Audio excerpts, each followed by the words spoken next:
नकली नोटों को केवल हाथ से ही क्यों बनाया जा सकता है, उनकी फोटोकॉपी क्यों नहीं की जा सकते। दरअसल नोटों पर बनी ओवरलैपिंग लाइनें इतनी बारीक होती है कि उच्च रिजोल्यूशन वाले स्कैनर भी उन्हें हूबहू नहीं छाप पाते। इसे मोइरे प्रभाव कहते हैं, लेकिन एक चित्रकार के लिए यह कोई समस्या नहीं है। जैक्स ने सबसे पहले नोट के आगे और पीछे के हिस्से को पूरी तरह से बनाया।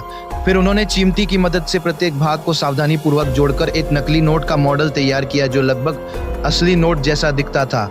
इसके बाद आता है सबसे महत्वपूर्ण चरण छपाई। और छपाई की प्लेटों का निर्माण बहुत जटिल होता है। पहले उनकी कॉपी बनाई जाती है, फिर उनकी मरम्मत की जाती है और अंत में उन्हें पॉलिश किया जाता है। फिर रासायनिक उपचार, भट्टी में पकाना और शुद्धिकरण किया जाता है। अगला चरण है उस चमत्कार को देखना। चूंकि छपाई की मशीनें पुरानी हैं, इसलिए वे एक बार में केवल एक ही रंग छाप सकती है, इसलिए नोट को 4 बार छापना पड़ता है। हर छपाई बहुत सावधानी से करनी पड़ती है। एक भी गलती सारा काम बर्बाद कर सकती है। काम पूरा होने पर वे नोटों को काटते हैं और सुरक्षा धागे जैसा दिखने वाला एक चमकदार स्ट्रिप लगाते हैं। अंतिम चरण सीरियल नंबर लगाना है। इस तरह जाली नोटों का एक जत्था आधिकारिक तौर पर तैयार हो जाता है, लेकिन जैक्स इससे संतुष्ट नहीं होता। वो नोट को मसलता है, 2 सेकंड के लिए चाय के कप में डालता है और फिर तुरंत बाहर निकाल लेता है।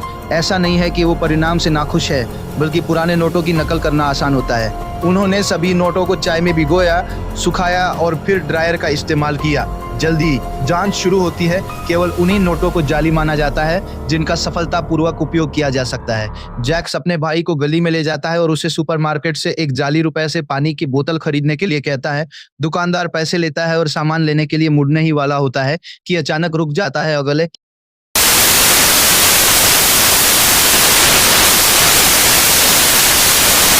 ही पल वो तेजी से घूमता है और लड़के का हाथ पकड़कर उसे पुलिस स्टेशन ले जाने लगता है। सौभाग्य से जैक्स ने तुरंत हस्तक्षेप किया और उसका भाई बच निकला। घर वापस आकर जैक्स को समझ नहीं आता कि कैशियर ने जाली नोट को कैसे पहचान लिया। अगले दिन उसे एक विचार आया। जैक्स ने 3 नोट अपने भाई को दिए और उससे आंखें बंद करके ये बताने को कहा कि कौन सा नोट नकली है। सचमुच मेरा भाई केवल अपनी उंगलियों से ही नकली नोटों को छूकर पहचान सकता था। समस्या कागज की बनावट में थी। सबसे मिलता जुलता कागज खोजने के लिए दोनों भाइयों ने बाजार में सही कागज की तलाश की, लेकिन कुछ भी काम नहीं आया। फिर एक दिन एक पत्रिका पलटते हुए जैक्स को कागज का एक टुकड़ा मिला जिसकी बनावट लगभग असली नोट जैसी थी।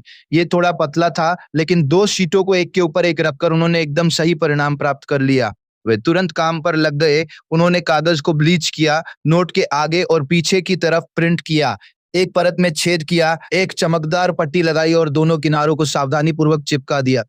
इसे और अधिक वास्तविक बनाने के लिए उन्होंने इस पर वार्निश की परत चढ़ाई। अब इसे पुराना दिखाने का अंतिम चरण बाकी था।